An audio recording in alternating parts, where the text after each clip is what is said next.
Yeah, good evening and welcome to the Best Ever You Academy. We just launched this. My name is Elizabeth Hamilton-Guarino and I'm here with Kris Fuller.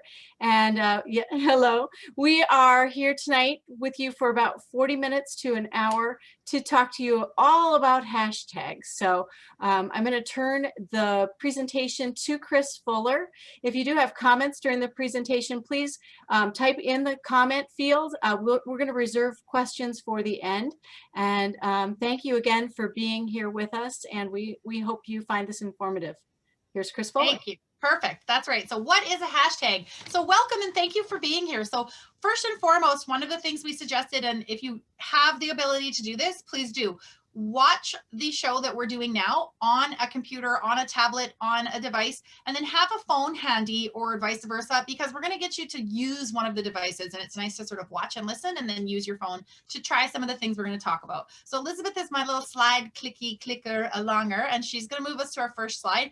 And so this is what we're going to cover tonight. There is so much information about hashtags and the algorithms and the insights and how to pre-book and schedule and marry and all kinds of stuff. That would be a whole nother teach out. So tonight, if you see the questions are, what is a hashtag? Why use a hashtag? And our third and final one, hit it with us, Elizabeth. How to use hashtags. We're going to have some fun with that. So we're going to just cover that. So in the very beginning here, what is a hashtag? Literally, what is a hashtag? The term hashtag is a combination of the two words hash and tag. So the hash, of course, is that little symbol that used to be called the pound symbol. That's right. And the tag is the content. So there's an example, hashtag sparkle, hash is that little symbol on the left and tag is a symbol on the right. A fun fact about the hashtag is in 2007, it was a man by the name of Kris Messina. He worked at Twitter. He was the one who invented the hashtag and a word being a connected device. We're going to talk about what that is. And it was so rejected. They didn't want to use it. They resisted. They didn't like it. 2 days later, they renamed it the hashtag. And the reason he chose the hashtag, he didn't want to reinvent the wheel. And on his Nokia flip-up phone, it was an easy button to use. So just kind of a fun random thing. And do you know what the official name, the official term for the hashtag actually is, like in science? I do, but I'm not going to admit it because I learned it today from you. That's okay. Octothorpe. It's an octothorpe, and I should have put that in the slide, but that's okay. An octothorpe, and it's because the little hashtag has 8 points all the way around. So octothorpe, somehow that equals hashtag. Now, random information, and we'll go to the next slide and we'll continue. Scrabble. Physically what a hashtag is. So the hashtag format, what can be in a hashtag? You can use letters, digits, and underscore. You cannot use punctuation and you cannot use spaces. So we've got 3 examples there for you, and we're going to talk about these examples in the next couple of slides as well. So you can see that they are there. So hashtag dogs, just a simple little one word. Hashtag K9 uses that number. And the final one is hashtag dogs with hats. And the underscore is there for the readability. When you get into sometimes a longer one, sometimes people will use a capital letter. That can help it stand out, but sometimes just using that underscore will be in play. All right, next slide. So now more about what is a hashtag. So we see them everywhere, and what they're used for, and it's in bold there, it's for content sharing and connection. And so hashtags were invented to create communities. So for example, if you go to your phone, and let's do it now. So take your phone and you can choose what you would like. I suggest Twitter or Instagram. Those are the 2 that hashtags were invented for. Facebook is late to the party. LinkedIn, late to the party.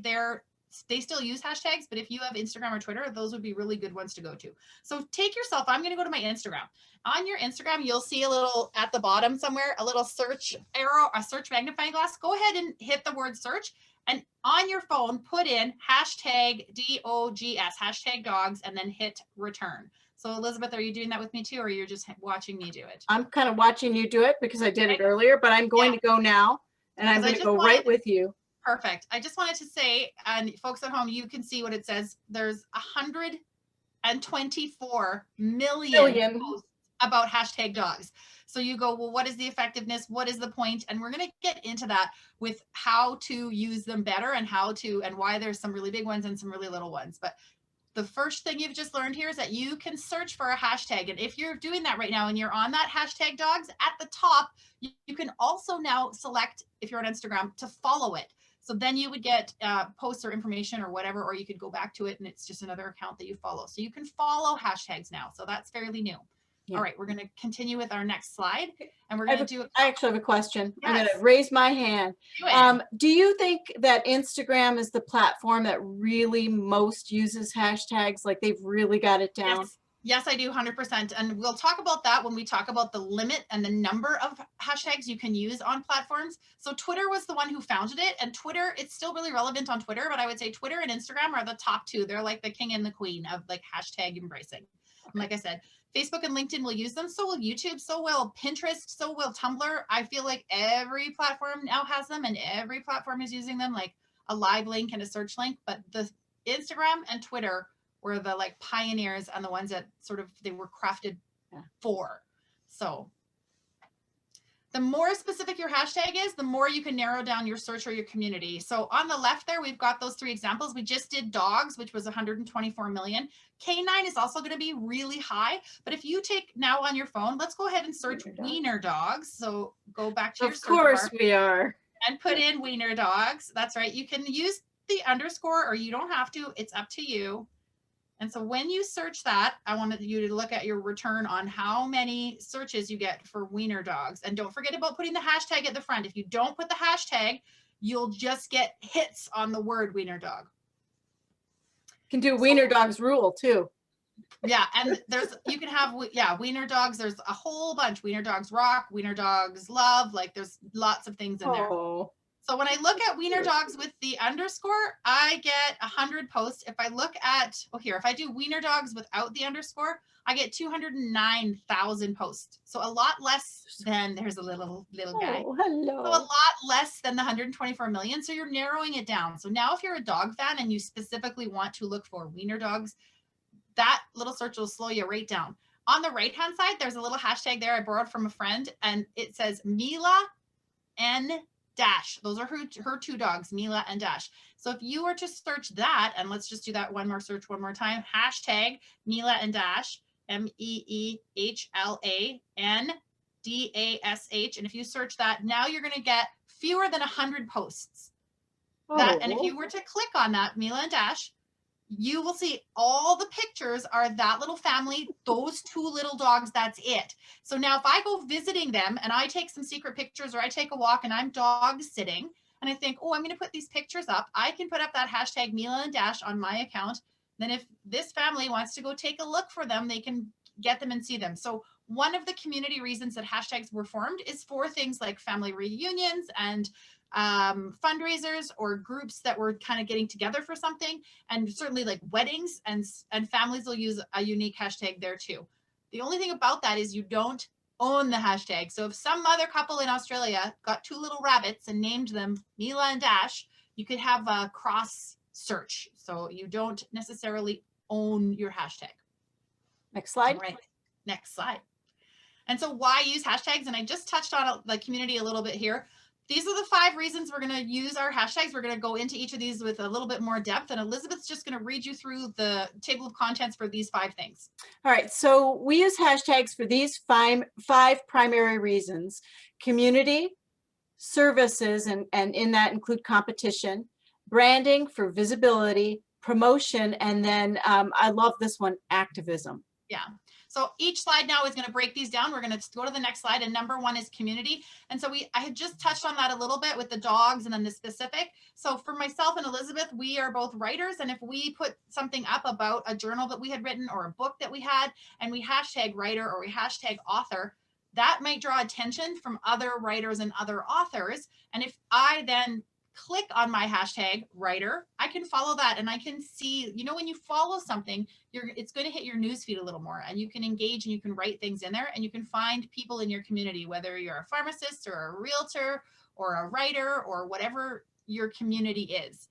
The next community one, and I actually will get you to go ahead and put this one in, it's Elizabeth-Guarino. So that's our good friend Elizabeth's name. So hashtag Elizabeth-Guarino, because there's 2 things happening here with Elizabeth-Guarino. Maybe more like 3, maybe more like 10. I know she's got a big name, but you can do it. So Elizabeth, like the queen, very classic. And then Guarino is Guarino. Make sure you have the hashtag in front. Otherwise, it'll just bring up a random regular search. So when I search for Elizabeth Guarino and I find her hashtag in there, as I look down, and scroll, I will see things from multiple of her platforms. She's got a platform for Picky Doodlebug, which is a children's book. She's got a platform for Percolate, which is a coffee and self-help book. She's got a platform for Best Ever You, and she's on Your Life Sparkles. So you will see, and she might even have a couple family posts in here too, perhaps, maybe not. No, but she has other things. She's been in magazines. She's been, so because that hashtag is uniquely her, the community of following Elizabeth Guarino will bring you up a There's whole a bunch of family different. one. Aren't the kids There fortunate you go. to be Yes, in the yes, hashtag perfect. wheelhouse? Yeah. I'm sure they And then love that. the final example there is creating one. If you do want to create one for a wedding, for a graduation, for a cat's birthday, like I have there, Mrs. Mia Meow, second birthday, it's coming up in March. That hashtag, I checked it, is not taken. So when I write that one in, you don't have to, it's really long, it'll say no posts found. And that'll be relevant when we get into some stuff for your, if you're looking at business posting, because business posting is one of the things people are interested as well. We're still just talking about the sort of why use hashtags, but finding your community and connecting with your community is one of the key reasons. So that's community. And there's little Mia, isn't she cute? She's adorable. Should I go back? No, Let's go it's back fine. and just look at her. Hi, Mia. You're so She's cute. 2 now and she's so beautiful, but Yeah, it's a very, that's a very sweet kitty. All right. So next is services. And if you are someone in the service industry, whatever your job is, whether it's a financial, whether it's, again, whatever your career is, you're an esthetician, you're a massage therapist or a dog walker, think about words that are relevant to your line of work and search them and look at your competition and see what hashtags they're using. Because again, hashtags that you are using, like they're not unique to you or your competitor, and they actually can be really helpful. So the 2 examples here is journals and self-love. Those are hashtags Elizabeth and I use in our business because we have 3 journals out about self-love. When I include those tags, journals and self-love, on my search, now here comes Susie, whoever, and she's like, I really want to look for a journal. And she types in the word journal. Our stuff will pop up. Could pop up. It depends. If she types in self-love, our stuff could pop up in her search. And so that's why it's relevant there. And looking at your competition, you can get a lot of ideas from them if you are looking at what hashtags are they using. And you can click on those hashtags and see where they take you and see, does that make sense for me? And then the other thing on services as well is if you are offering something in your local community, or I guess global too, consider putting in something really specific, like look up your city's tourism, or like I'm in the city of Vernon. So if I looked up the city of Vernon and looked up some of their things, they have a hashtag that says Vernon Now and Okanagan Living. And if I'm offering a service that is something about that, like I'm doing a catering or I have a restaurant, I may want to include those. I may want to include things to do as my hashtag, because if I'm a visitor coming in and I go, let's look up the city of Vernon, I look up the city of Vernon and I click things to do, it may lead them to something that I'm offering as well. Yeah. So question. yes. So for businesses joining us, we have like skincare lines, we have food allergies, we have college baseball, environmental science, forensic science, all those things. Those are topics, right, that you can type into Instagram and posts relevant to those topics come up, correct? So, so broader topics for this one, right? Yeah, so that's right. So you're going to have some broad topics and you're going to have some, you want to have some specific ones as well. And we'll get into that in a bit, but there's relevance for both. And so these are big fish ones. If you were to search hashtag journals right now, it's a big net. You're going to probably get those millions of posts because it's really big. And same with self-love, but it still generates a hashtag for you. It generates a hashtag for your comment. And then one of the things is you would want to partner that with something more specific. And we'll get into that in a couple slides, but that's services. So the next one is branding and visibility. This is really crucial for businesses. And this is where you do want to find a unique hashtag. So if you have a business, and those are our 2 there, if you search hashtag best ever you, it will only be the content of Elizabeth's business.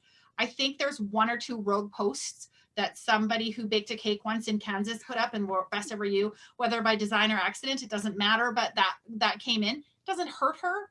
Somebody might click on it and then it takes them to the thousands of things that she's got posted over the 12 years. And same with Your Life Sparkles. And those are both longer ones. We both opted for not the underscore, but just putting those capital letters in.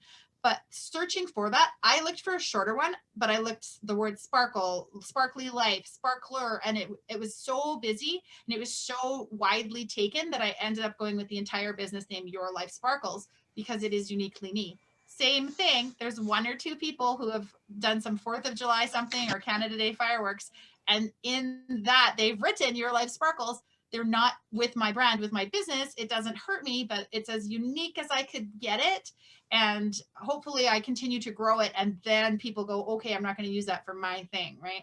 Can you So, repeat that one more time? Because just go again, like for yes. example, if you're trademarked, like fact, your hashtag for food allergy could be fact, FAACT for that organization. Or right. in Ken's case, it could be skin to skin care for his business. Yeah. Right? And that's so you want to choose a hashtag for your business that will specifically be you. And that might take you into a little longer hashtag.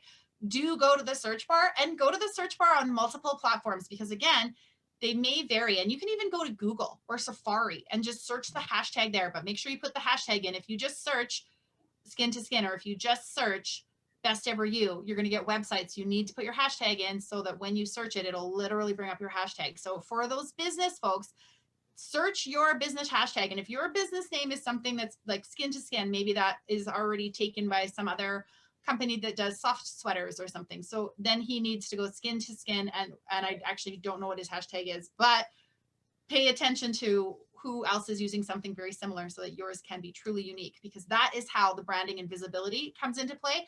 And then the other part of that is when you post things, or when you put out an engagement post and you say to the followers that you have, I would love to see your favorite coffee mug today, and don't forget to tag best ever you.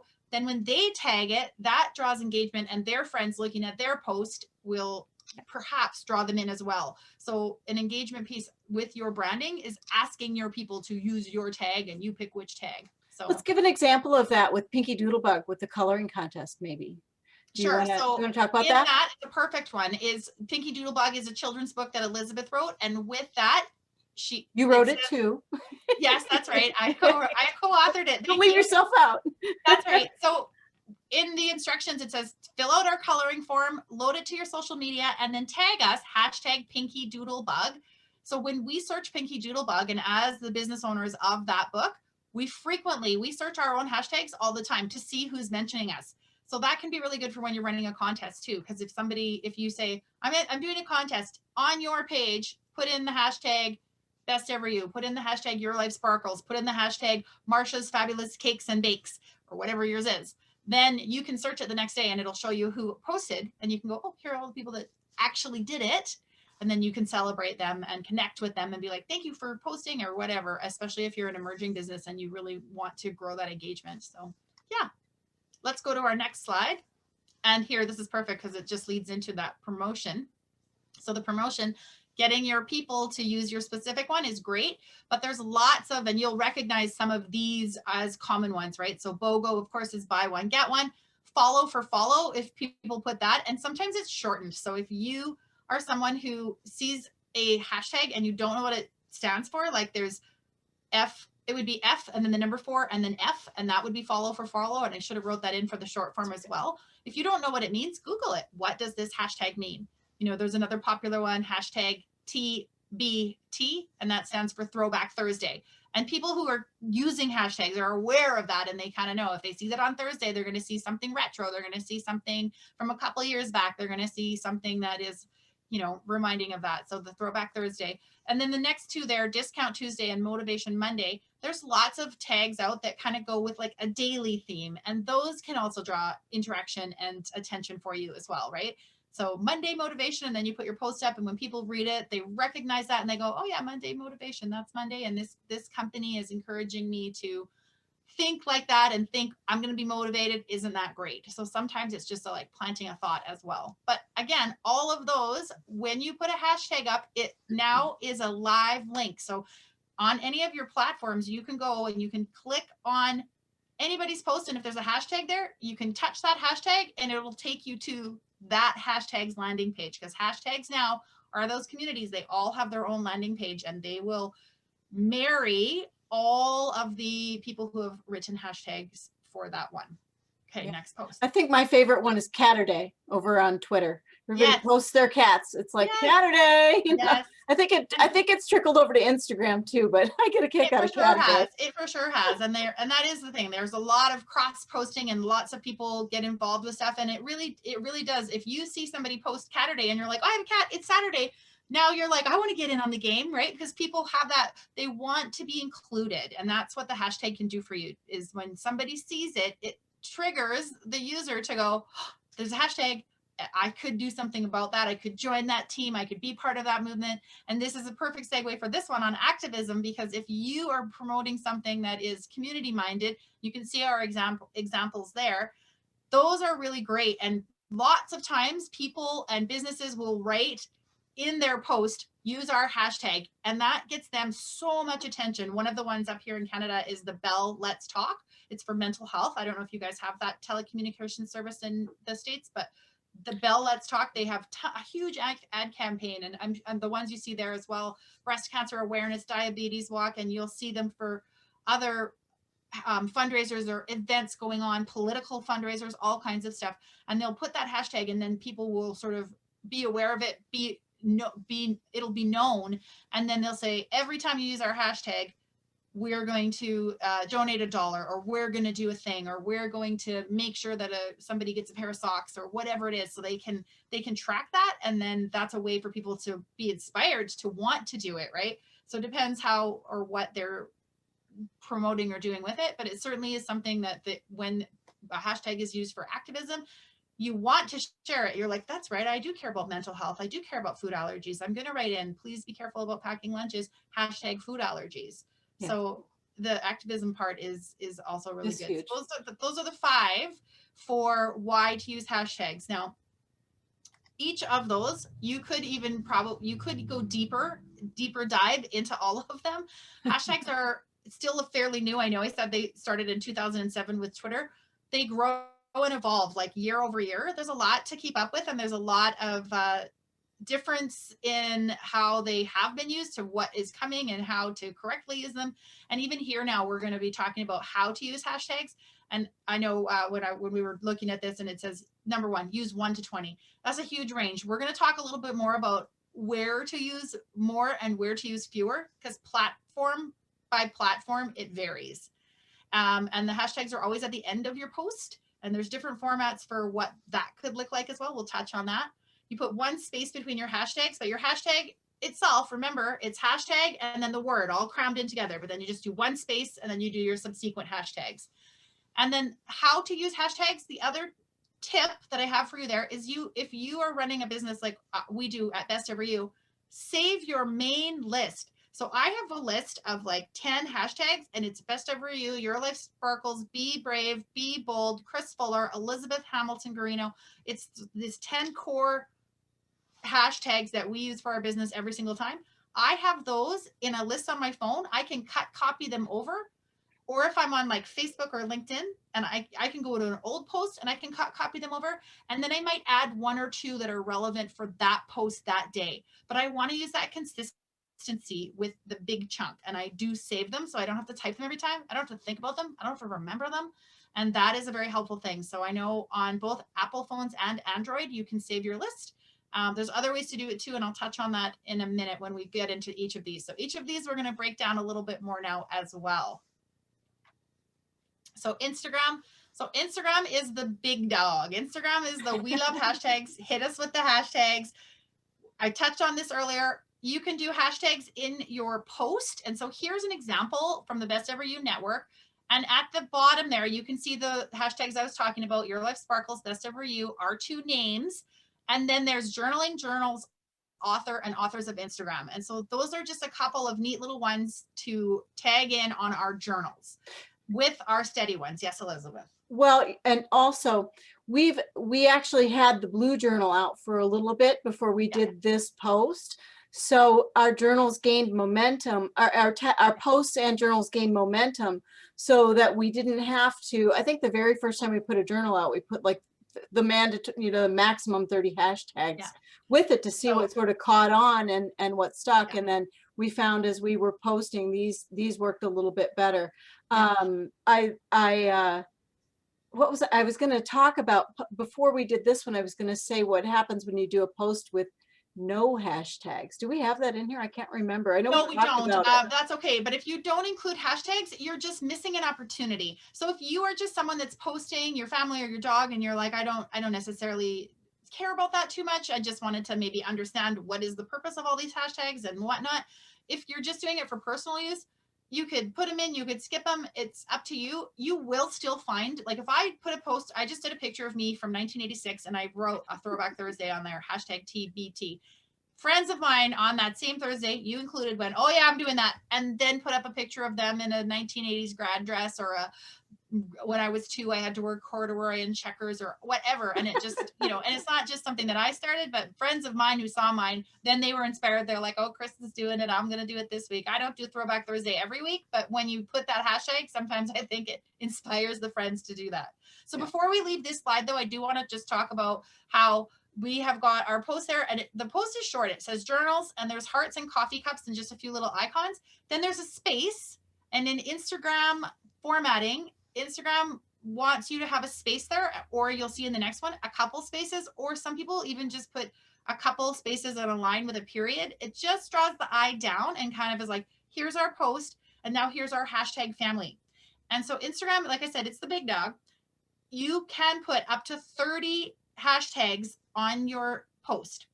You can put up to 10 on your story. So the 30, and different people you'll follow or read, some will say 5 is enough. Some will say 10, some will say use the full 30 every time. And the Instagram community is used to a big chunk of hashtags at the bottom. So I would encourage you to go higher on those. I know we have a shorter amount here. We're going to get to some other examples. This post is a little older, and I think even as we were learning the teaching about it, we've talked and we're like, maybe we should up our hashtag game on Instagram because it doesn't hurt us. So let's go to our next slide because we've got more examples just to look at. I'm proud that no one said anything about my excessive use of emojis.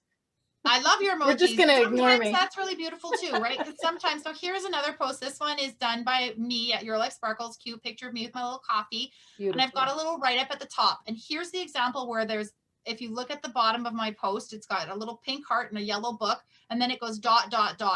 That's the space. So I just push return and a period, return and a period, return and a period. And I make that space so your eye sees that and you go, here's the fun little story that Kris is going to tell us about.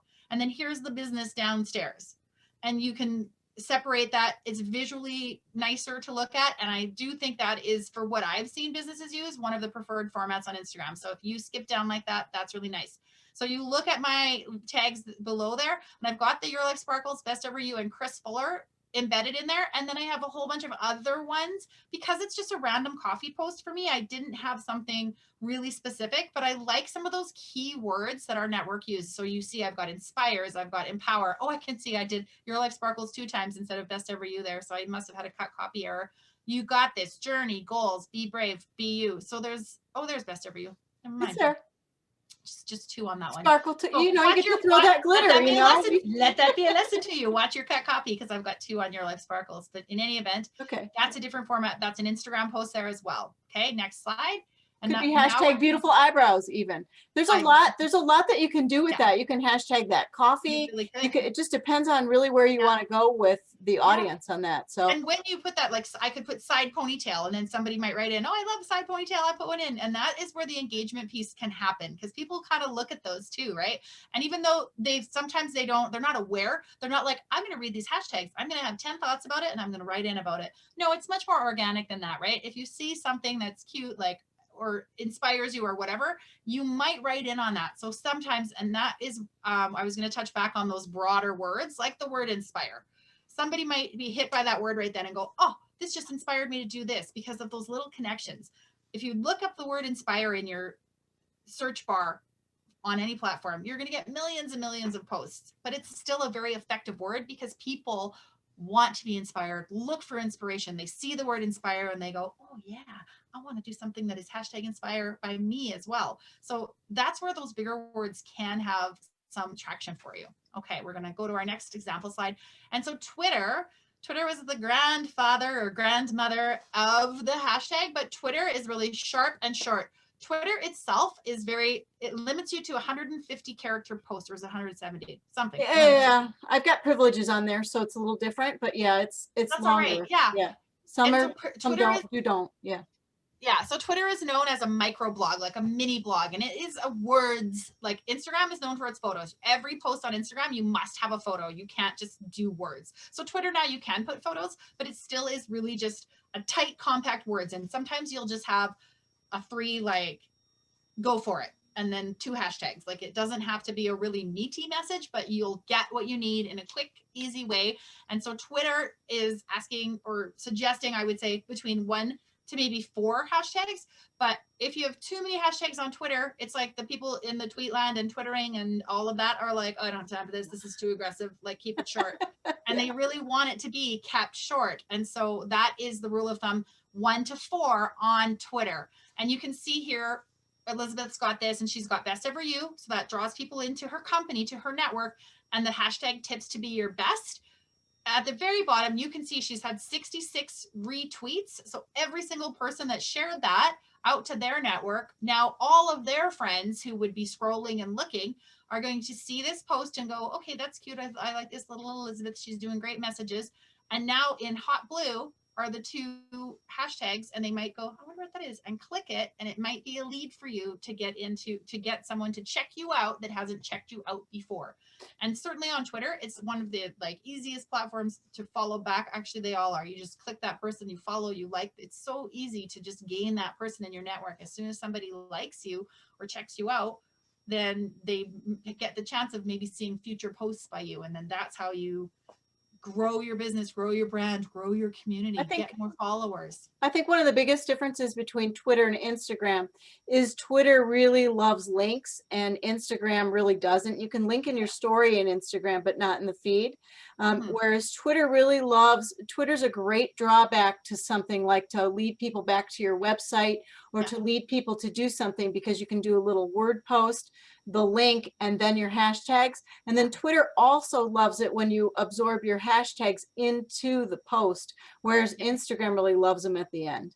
And Twitter as well, when you're on Twitter, it actually even has a hashtag specific button for you.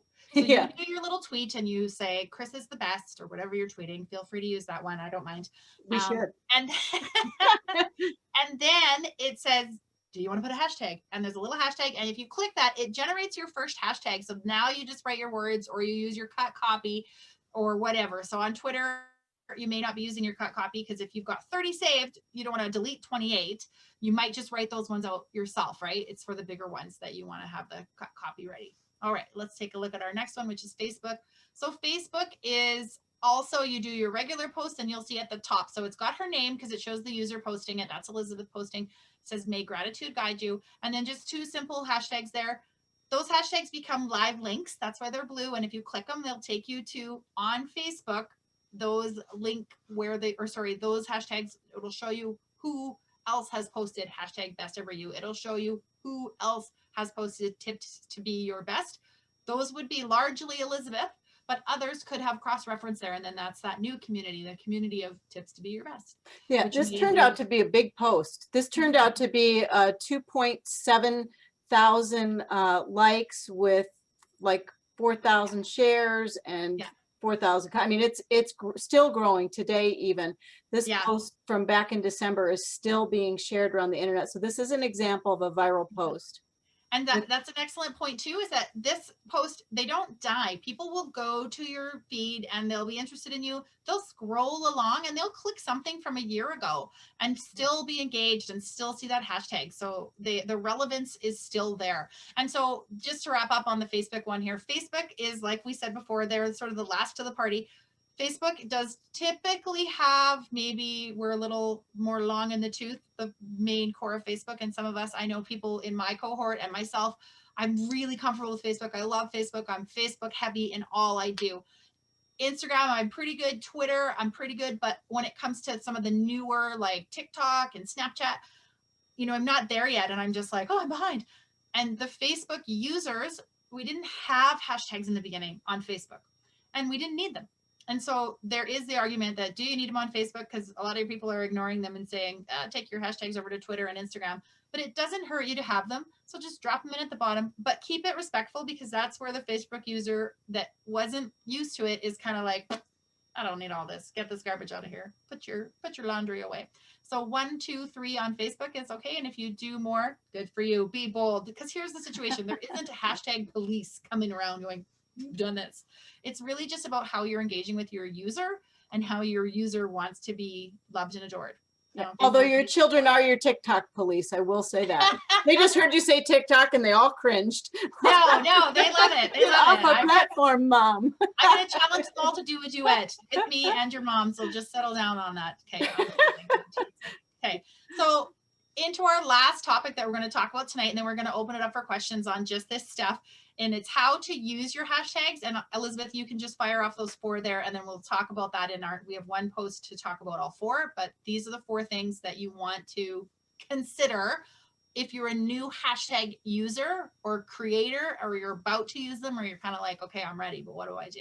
Yeah, I'm just going to roll right through them. Unique, searching for, related to, and inspired by. Repeating them one more time. Perfect. Unique, searching for, related to, and inspired by. And what does that mean? You ready? So the next slide is going to have, now this is a really good Instagram post by Elizabeth showing how to use the 30. And all of those 4 topics that she just listed are in here. So number 1, what's a unique hashtag in this series of hashtags there? So take a little look, and we've already mentioned them with our business, and I'll just help you out there because look in the middle, Hamilton-Guarino. That's a unique hashtag. Nike is not tagging Hamilton-Guarino. No. Apple is not tagging, I mean, they should. They need to, but no. Yeah. But they're not. They're not. Right? And Best Ever You, Elizabeth and I, our network is we tag it. And if somebody was to tag it, it would be via our direction or via some beautiful stroke of luck or via somebody getting excited and sharing for some reason. But that unique is when you are thinking about getting a hashtag for your company, for your business, for your family, for yourself, search it. And if it's being used, then you know it's going to be cross-referenced and that community is going to be a little bit more hodgepodgey. Number 2, searching for. What would you be searching for? A product or a service? What would you be searching for? So in this, take a look. What is someone searching for here? They're searching for women supporting women. They're searching for women empowerment.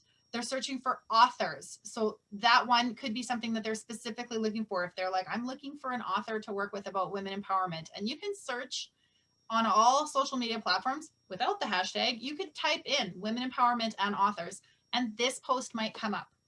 And so thinking about that with your business, if somebody wrote in, realtor and lakes, because they want to live by a lake and they want a realtor who can help them with that. And if you have those posts, that might help you come up or something to that effect.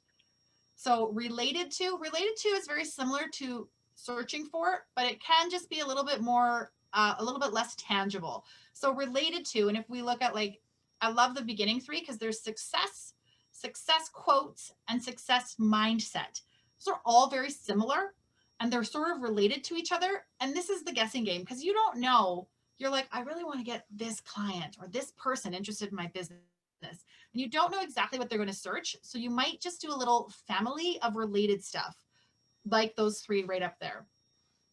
And then the last one is inspired by. So what is inspired by for your post? So if someone is looking for something, they're like, I want to work on self-compassion. I want to work on self-love or being my best or teamwork or achieving. And so what is the person? Again, it's another form of searching for, but maybe it's a little higher level. Maybe it's not the same as searching for like a really direct hard service, like searching for a journal.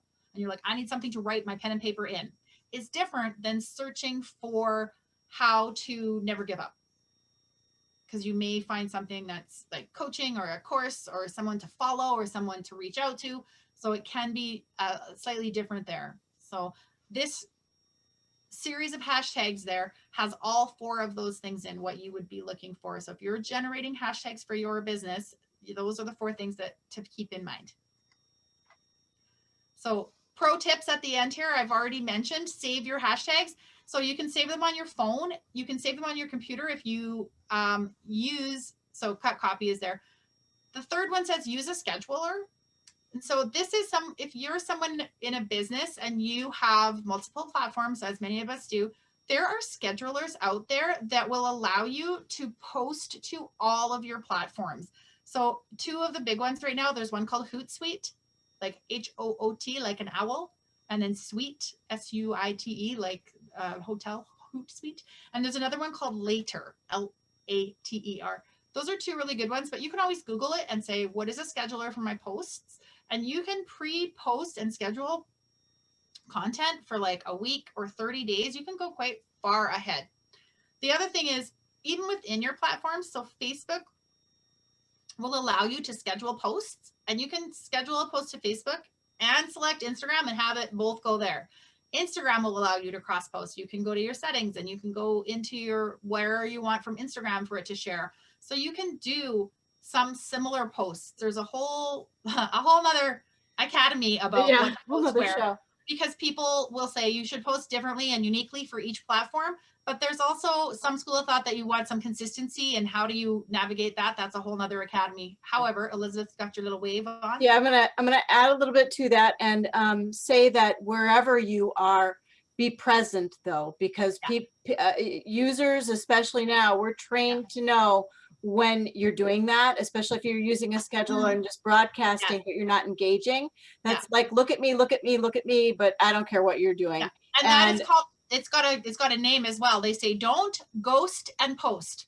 Post and ghost. I said backwards. Don't post and ghost. So if you ghost somebody, you just don't reply to them. You just put out your thing and then they never reply. And they say, as a user, as a content maker, as a business person, that's what Elizabeth is talking about. Don't do that. So if you are using a scheduler, then you do want to make sure that you're going in and replying to people. If someone takes the time to reply to your comment or to like it, you should spend a little time on that platform and reply back. And you want them sort of chatting with you, right? Otherwise, it's like really kind of, they lose interest in you and it's boring. And we use that term engagement. So you can post something and a lot of people sit in frustration like, well, I posted that and it's got goose eggs all over the place with no likes, no retweets, no shares, no comments, no anything.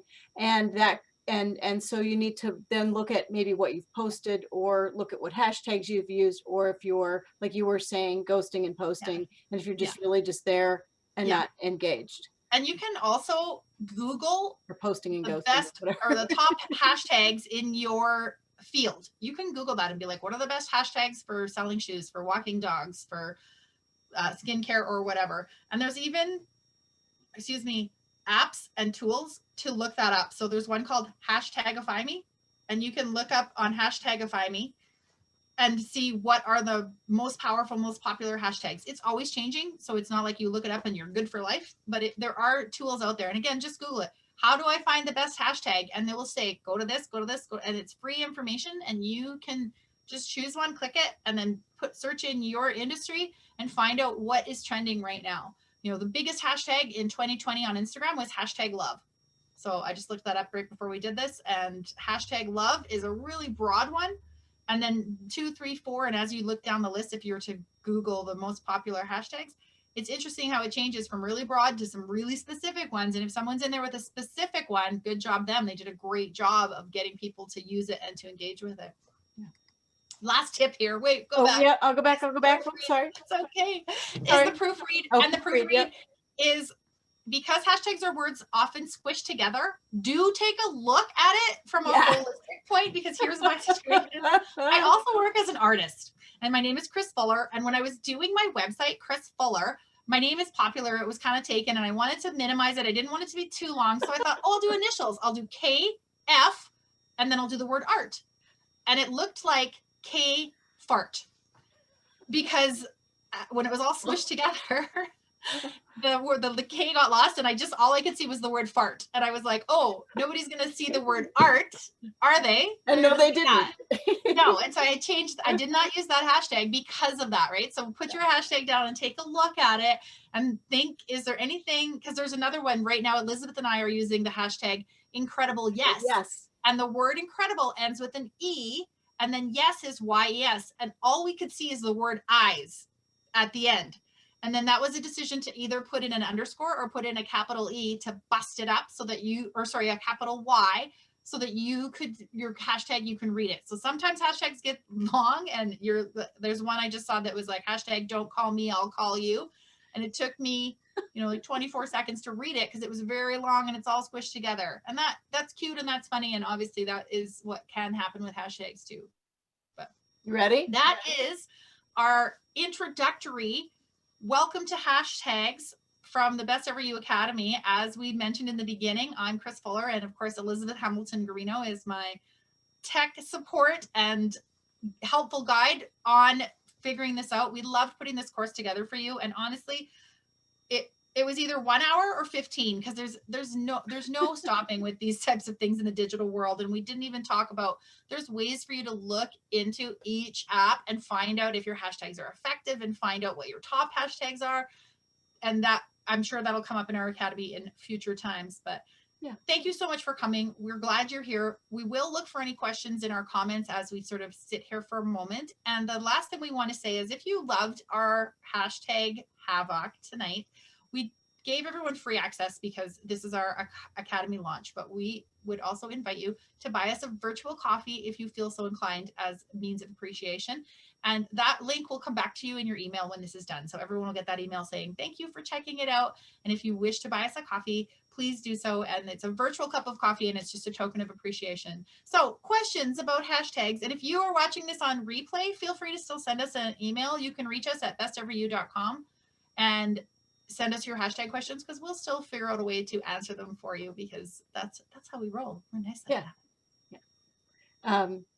So is there anything in comments? I know you can't. Can you see it in yours, Elizabeth, or do I have to go? I might have to go to stop share and pull us What do all you think back of together. Oh, I see somebody, Yeah. Caroline. What do you think of placing hashtag in the comments? The rule of thumb is at the end. They get a little messy. Now, again, you'll get advice from me like this. Somebody else will say it the other way and say, no, it doesn't matter. You can throw it in. And I know sometimes people will throw in one to sort of be cute, like the one I just said. I'm going to Starbucks, hashtag don't call me, I'll call you. And I can't wait to have my pumpkin macchiato. It works if you put that hashtag at the bottom too. And I would say for me, the rule of thumb is hashtags at the bottom. So if you have different advice, it's not like there's no hashtag police, but the bottom is sort of the classic positioning. Good. Thanks for your question. Thank you. Hi, how are you? Good. Any other questions? I'm sure people will find us. It was thank you for presenting that, Kris, that we decided that we would have one presenter so that we didn't interrupt each other too much or disrupt your flow. So that's but right. I couldn't have done it without Elizabeth because that was one of the things as we were creating this, we kept going and going. And like I said, we're like, okay, this is not going to be a 12-hour training, but it's limitless and it's ever changing. And so that's two of the things, right? Is how do you start something? So this was our introductory. This is our very basic. What is a hashtag? Thank you guys so much for joining us. And if you're watching on replay, thanks for being here as well, because I know not everybody could come live with us this evening. Yeah, and we'd love to know if you have other topics as well. So if you'd like to learn something, I always love when you say that we are a plethora of knowledge. You're so funny when you say that with all the different little things. And if we don't know it, we'll find the answer and do presentations and so forth. So I'm really grateful that you're here with us, and I hope you go to besteveryou.com/events and sign up for more of our events that we have coming up, especially our global summit. So yes, awesome. All right. Okay. Bye for now. Thank you. Have a great night, everyone.